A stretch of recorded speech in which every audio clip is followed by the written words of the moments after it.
ನಮಸ್ಕಾರ ರೀ, welcome to my new blog. So recently ನಾವು ವಿನಿ ಗೋವಾ ಟ್ರಿಪ್. ಸೊ ಎಲ್ಲೆಲ್ಲಿ ಅಡ್ಡಾಡಕ್ಕೆ ಹೋಗಿದ್ರು ನಾವು ಎಲ್ಲ ಈ ಬ್ಲಾಗ್ ಒಳಗೆ ನಿಮಗೆ ತೋರಿಸೋದನ್ನು. ಸೊ ಬ್ಲಾಗ್ ಎಂಡ್ ಮಟ್ಟ ನೋಡ್ರಿ.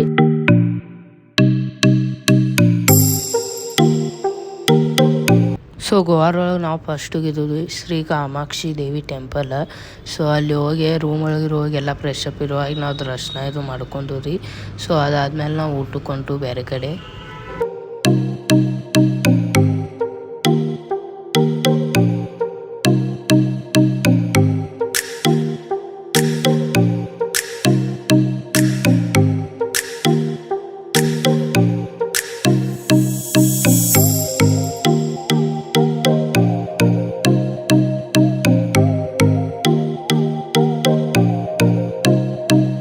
ಊಟ ಇದು ಮುಗಿಸ್ಕೊಂಡು ಸೀದಾ ನಾವು ಬಂದು ರೀ ನಮ್ಮ ಫಸ್ಟ್ ಬೀಚ್ ಕಡೆ.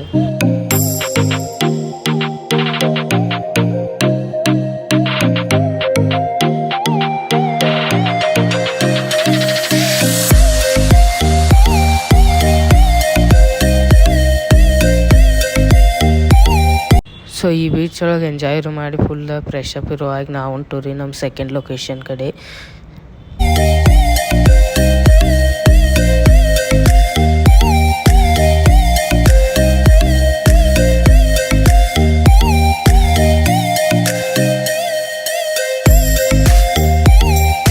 So Goa night view enjoy ಮಾಡ್ಕೊತ ನಾವು ಬಂದು ರೀ ಸೀದಾ ನಮ್ಮ ರೂಮ್ ಕಡೆ. ಸೊ ರೂಮ್ ನಾವು ಬುಕ್ ಮಾಡಿದ್ದು ಕಲ್ಲಂಗೂಡು ಬೀಚ್ ಕಡೆ. ಸೊ ರೂಮ್ ಒಳಗೆ ಬಂದೆಲ್ಲ ಫ್ರೆಶ್ ಅಪ್ ಇರೋ ಹಾಗೆ ಸೀದಾ ನಾವು ಬೀಚ್ ಕಡೆ.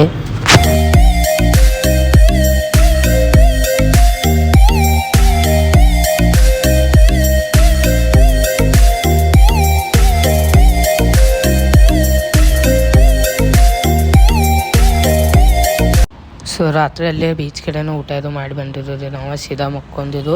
ಸೊ ಬೆಳಗ್ಗೆ ಎದ್ದ ಕೂಡಲೇ ಪೈಲ ನಾವು ನಾಷ್ಟ ಮಾಡೋಕೆ. ಸೊ ನಾಷ್ಟ ಇದು ಮಾಡಿ ಅಲ್ಲಿಂದ ನಾವು ಹೊಂಟು ನಮ್ಮ ನೆಕ್ಸ್ಟ್ ಲೊಕೇಶನ್ಗೆ.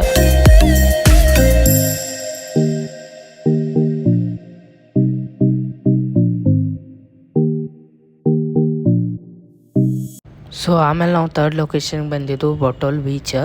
ಈ ಬೀಚ್ ಕಡೆ ಹೋಗೋ ಅದೇನೈತಲ್ಲ ವಾಕಿಂಗ್ ಮಾಡ್ಕೊತ ಹೋಗ್ಬೇಕಾ, ಅದಂತೂ ಮಸ್ತ್ ಐತ್ರಿ. ಮತ್ತು ಇದು ಬೀಚನ್ನು ಬ್ಯೂಟಿಫುಲ್ ಐತಿ, ಜಾಸ್ತಿ ಕ್ರೌಡನ್ನು ಇದ್ದಕ್ಕೆಲ್ಲ.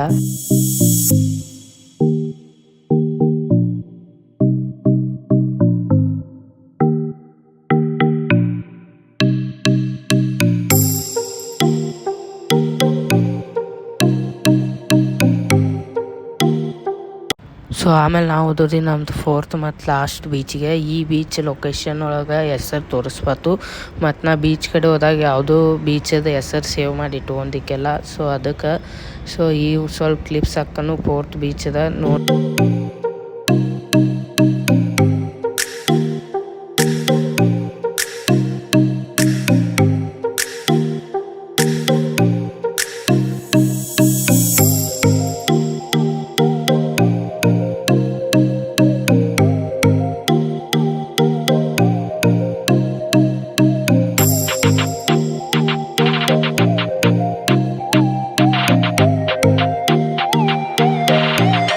ಸೊ ಆಮೇಲೆ ನಾವು ನಮ್ಮ ಲಾಸ್ಟ್ ಊಟ ಮಾಡಿದ್ದು ರೀ ರೈಲ್ವೆ ಸ್ಟೇಷನ್ ಕಡೆ, ಹೋಟೆಲ್ ಕಡೆ. ಸೊ ಅದಾದ್ಮೇಲೆ ನಾವು ಸೀದಾ ಬಂದು ಬೆಳಗಾವಿ ಕಡೆ.